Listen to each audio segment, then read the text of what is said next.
Hello, it's Jeff Dollar again. This is our third video on the issue of what I am calling now hyper-fundamentalism. We looked at that last week. We are not talking about people who believe the Bible or people who use certain Bible versions, or that's all part of that, but it's looking into certain aspects of an extremism within fundamentalism that is harmful, I believe, to the church, that harms individuals, hurts families.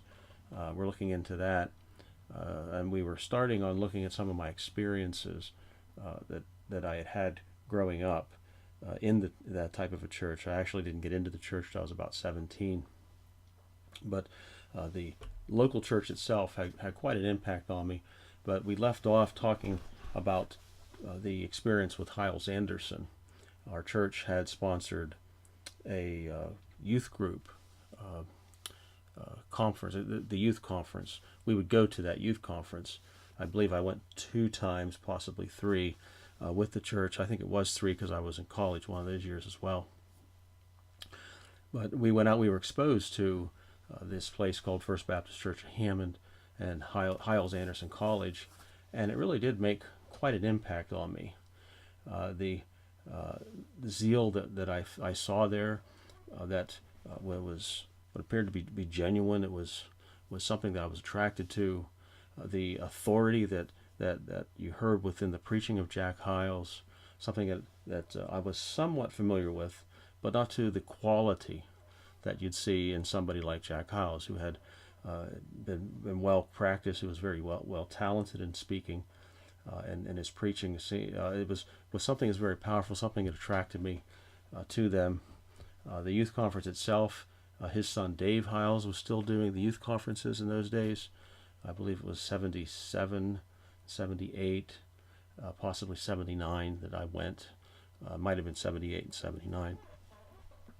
But those things attracted me. And under that type of preaching, especially with Dave Hyles preaching, I felt like I had been called to the ministry. They were making a call for people to step out, to stand up for the Lord, to give themselves to the Lord's work, and I felt that I had been called to that.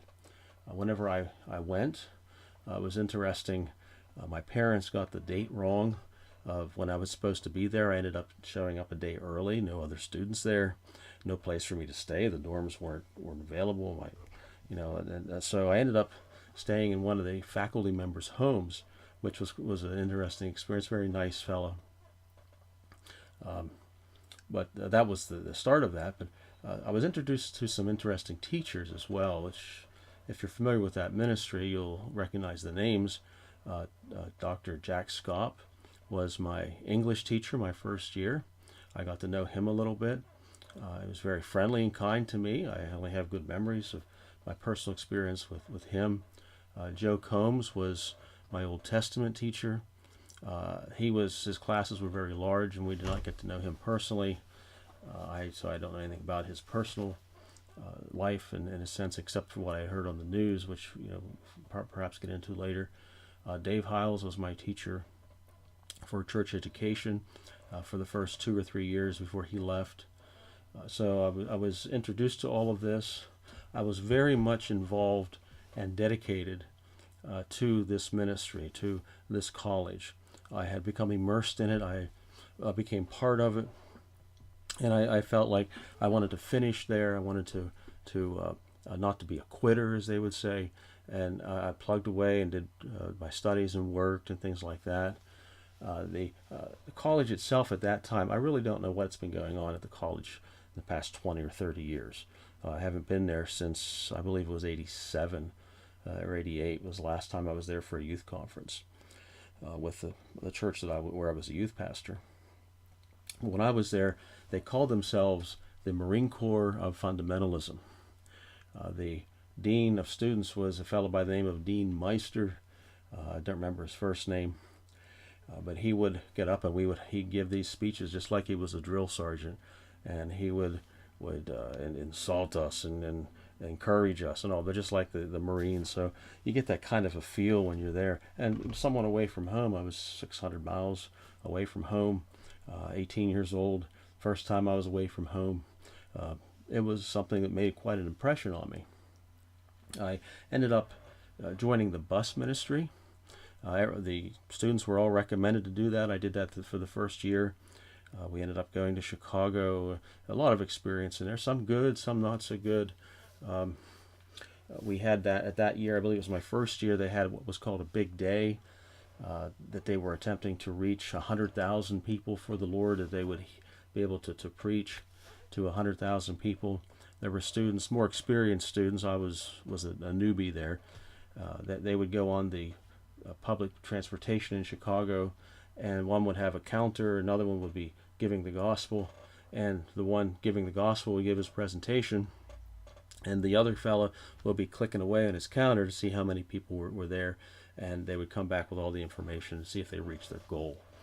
On our particular bus, we were giving away mini bikes, and second place for the one who brought the most visitors. The second place was a CB radio, I believe, and there may have been some other things involved, to try to beef up the attendance. It was quite an experience. I remember, if I'm not mistaken, they met in the Civic Center in Hammond, and I just remember the atmosphere, the crowds, and all of that. So new to me, from someone from a small church, or maybe 150 or so at that time. To see them, thousands of people, was amazing to me. But one thing that I noticed right away, which something that even in my young mind and inexperienced mind, something was not quite right. As I watched these people getting baptized, there were kids off the bus, visitors off the bus. It was one after another, after another, after another. It was an assembly line type of baptism. And then I found out later that some of these kids who were baptized had been baptized 5 or 6 times. Every time there was a big day or some big promotion, these kids would come for the prizes, and then they would get baptized. They make a profession, they get baptized. And of course, they're counting all these up, for their statistics for, at that time, the Sword of the Lord, the magazine. They would publish all these wonderful things that was going on, or how many thousands that they reach. I remember Dr. Hyles would say things like that this is the greatest church since the book of Acts, since Pentecost. They were actually reaching more souls than they did during Pentecost, and that kind of a thing.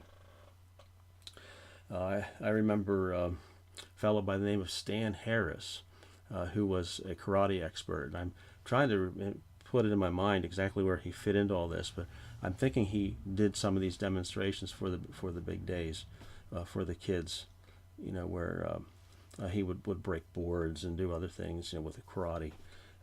I might be getting some things mixed up, but I remember him being involved in some things out there. I got to know him. He lived not far from me here in Pennsylvania, and we'd travel back and forth a little bit. The thing that bothered me was the churning out of decisions, the making of decisions. And then you see, after it's all said and done, and the dust would settle, so few would actually continue in the faith. We'd have many hundreds, many thousands coming, and the next week or the week after, you might see 1 or 2 returning, that you recognize, but for the most part, they would just go back into the world. We would take them through the Romans road. They would pray a prayer. We'd proclaim them saved. We would say, now you need to come walk the aisle and be baptized. We'd get them that far many times, and then they would disappear. So I began to evaluate that. I wasn't satisfied with that kind of a thing. So I looked at something else, which was at that time I believe it was called the Fisherman's Club in the college. Dr. George Godfrey, who was in charge of that, and the big thing with him was he'd ask a question, he'd say why, and we'd say souls. We're out to win souls. That was a little bit more realistic, I think, in their approach. That the men would go out, they would have trainers, and we would go out 2 by 2, and your trainer would take you through certain steps, and so it was a little bit more realistic. But it still had the same basic thing, though, that the same type of decisional. We're trying to get people to make a decision for Christ, and then convince them then that they were Christian, and then to baptize. But it's the same thing. I remember one time going in for something in Chicago, and there was one of the young fellows probably 19 years old, driving this van. There's a bunch of guys in the back with no seats in this van. We're driving down the Dan Ryan Expressway. And he got off of the exit real fast. I was in the back. I would be cramped up in my squatting type position, sitting there with no seats. And I was just getting ready to stretch my legs. And this fella came off the exit, hit the brake, and I went flying and hit the bottom of the seat where the metal part was, from the back of the van to the front of the van. I ended up with 10 stitches across my head. That was one of the exciting things that I went through. And I remember another time when I was in another ministry, the deaf ministry. My roommate was also in that, and I was trying to learn the sign language, things like that. And we're driving back to the dormitory, and we're talking, and he did not see a train coming, and the train started to blow its horn, and he turned his car real fast and went alongside the train and just missed going across the tracks and getting us smashed. So there was that, and then going for some special thing in Chicago with another fellow, which I didn't know very well, but he was driving, and there was a carload of about 5 or 6 guys, and we're late. We wanted to get back for supper, for that day, and we didn't think we'd make it. So he jumps over on the Dan Ryan Expressway, goes on the other side of the cones where the place was coned off for construction, and speeds, passing all these cars. And I'm just holding on to myself, waiting for him to fall off into some hole that the construction had made. So we survived all of that. All of this is going on at that time when I'm very young. It's making quite an impression on me. One thing that made another impression on me, and I'll try to close with this, I see the time's starting to fritter away, but I noticed in history class, I had history with, I believe, Dr. Ed Reese. I think he was a doctor. He's from Moody Bible Institute. He had written the Reese Chronological Bible. He would take us through church history. We were talking about Augustine and Spurgeon and Whitefield and Wesley, people like that. I remember sitting back in that class thinking, these guys are different from us. And the reading about them and how they would preach, and there's something that didn't line up. Why weren't they like us as fundamental Baptists? And that made somewhat of an impression on me. And I got to thinking about that, and it never really left me. I'm going to try to continue on this with the next video and close that up in this experience, but to try to give you an idea of how deeply entrenched this thinking was in my mind. Because again, I finally get to a point in the future where I have to make a decision to try to keep plugging away and finish, or to move on. But we'll get to that next time. But thanks again for your time, and may the Lord bless you.